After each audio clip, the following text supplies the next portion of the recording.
Октябрь президент Садыр Жапаров баштап ойногон футзал боюнча Мурас салттуу достук мелдеши старт алды.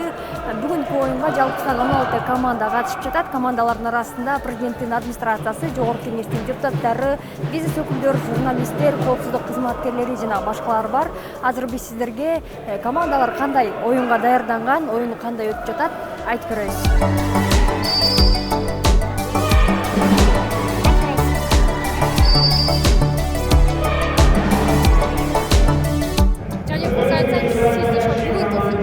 Кандай өтүп жатат, кандай даярдандыңыздар, сизге жагып атабы ошол боюнча? Негизи бул Мурас турниринде мен биринчи жолу катышып атам. Майда өткөн турнирге катыша албай калдым Тилекке каршы. Мага абдан жагып атат, жакшы деңгээлде өтүп атат. Анан жалпы командалар баары жакшы даярданып келиптир. Президенттин командасын да көрүп атабыз, утуп атышат. Дай буюрса биз азыр 2-0 уттук бизнес командасын. Дай буюрса финалга жетип, жалпы жогорку кеңештин командасы жеңишке жетет деп чоң үмүт, ишеним бар. Анан ушул футбол ойнош үчүн канча убакыт даярдандыңыздар атайын ушул Мурас турнирине? Мурас турнирине жалпы мына 12 депутат командабыз менен 3 жума даярдандык, тренерди жалдап, башка мектептерде, Газпромдо ошо тренировканы машыгууну кылып, чогуу даярдандык 3 жума. Негизи өзүңүз футболго кызыгасызбы, спорттун кайсы түрү менен машыгасыз? Азыр көбүрөөк физкультура, тренажерный зал, чуркап, марафондорго катышып жүрөм. Бирок кичинекей кезден бери футболду ойноп жүрөбүз. Профессионалдык эмес, жалпы өзүбүздүн командаларыбызда ойноп жүрөбүз.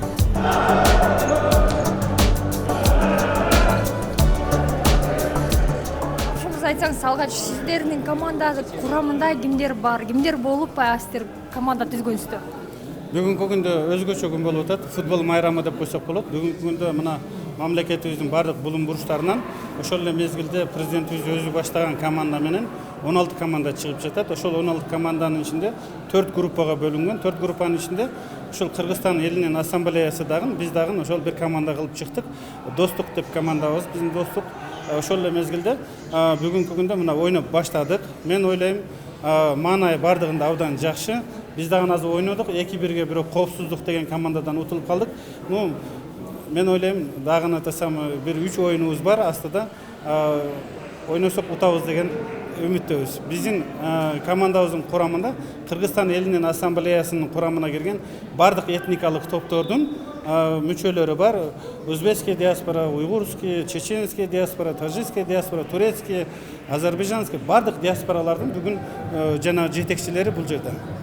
Анан айтсаңыз, ошол бул футболго сиздер канча күн даярдандыңыздар, сиздердин команда? Биздин команда кийинчерээк эле даярдандык. Биз 20 күндөй даярдандык десек болот. Башка командалар эми мурдагы жанагы финалдан баштап даярданып келишет 6 айдын ичинде. Бирок келечекте биз дагы ойлойбуз, ушул бир жакшылап даярданалы деген ниет максатта ойноп атабыз. Өзүңүз футболго кызыгасызбы? Негизи спорттун кайсы түрү менен машыгасыз? Мен эми жаштыгымда мындай футбол ойноп эле жүргөнмүн. Ошондуктан азыр дагы ушул команданы жетектеп чыктым. Кудай буйрса, жаштыгымда ойногом, азыр деле анча-мынча ойноп атабыз.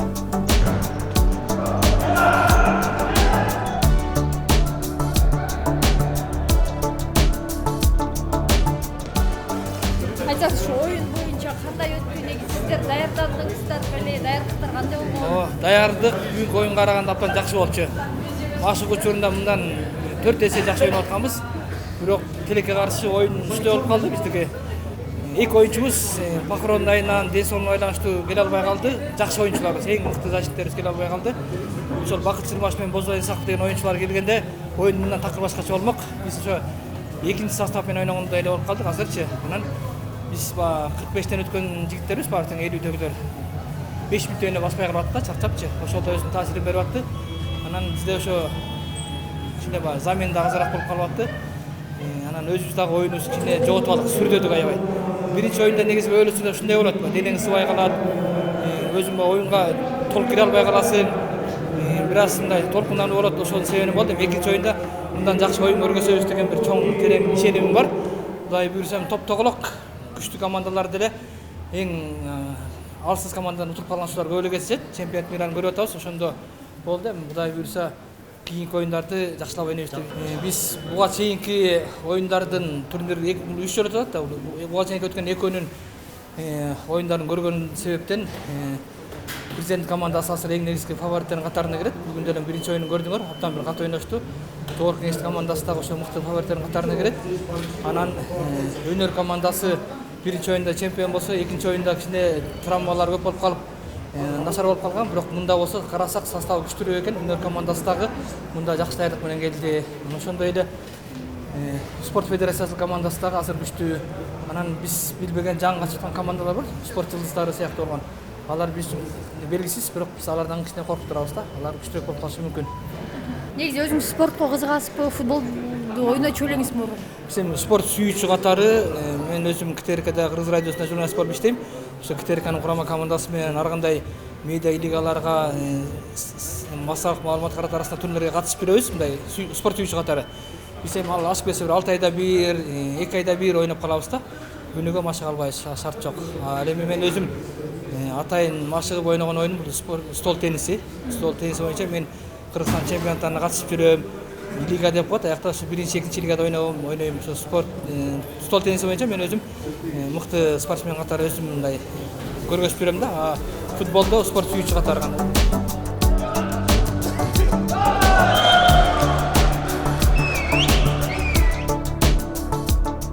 Кандай оюн көргөзүп атасыз? Кандай негизи ошондой эле утам деген ойлоруңуздар барбы? Даярдыктар кандай болду жалпысынан эле? Мен 2022-жылы 19-март күнү мына эшек тарамышым үзүп алгам. Анан 4 ай төшөктө жаттым. 9 айдан бери футбол ойногон жокмун. Анан баягы балдар келе бериңиз, акырын ойноп элге аралаша бериңиз дегенден келгем. Анан ийгиликтерди жарата алган жокмун. Себеби мына эмени башымды мына буттарым укпай атат да. Анан ойлоп атам толук кандуу жакшы болду экем депчи.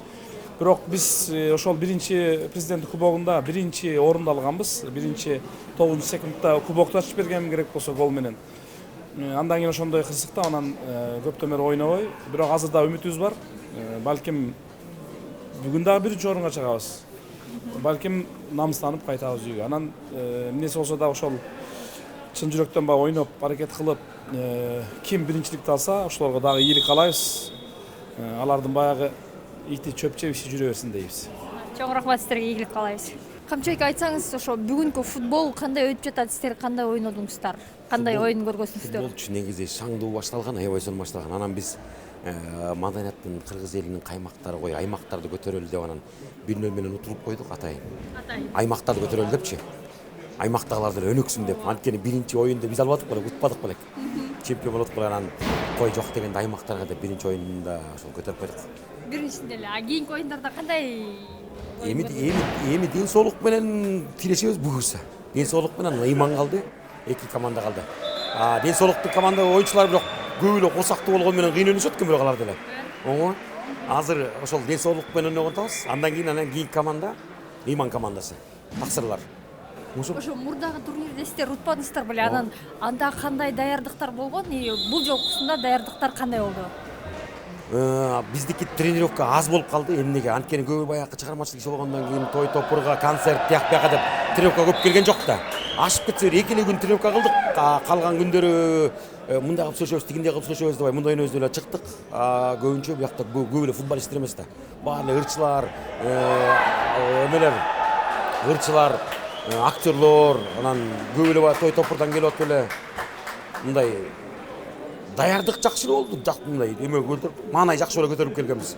Анан биринчисинде ошол кой аймактарды көтөрүп калды эле отуруп койдук. Анан азыр кирип сүйлөшүп чыктык. Буюрса эми ден соолукту аягына чейин чыгарабыз, жеткизебиз буюрса. Негизи өзүңүз спорттун кайсы түрүнө кызыгасыз? Мен эмеге? Шашкиге. Шашки жакшы көрөм. Анан бирок шашкиге, экинчиси вратарьга, футболго эле вратарьга. Кызыгасыз. Ооба, аябай эле.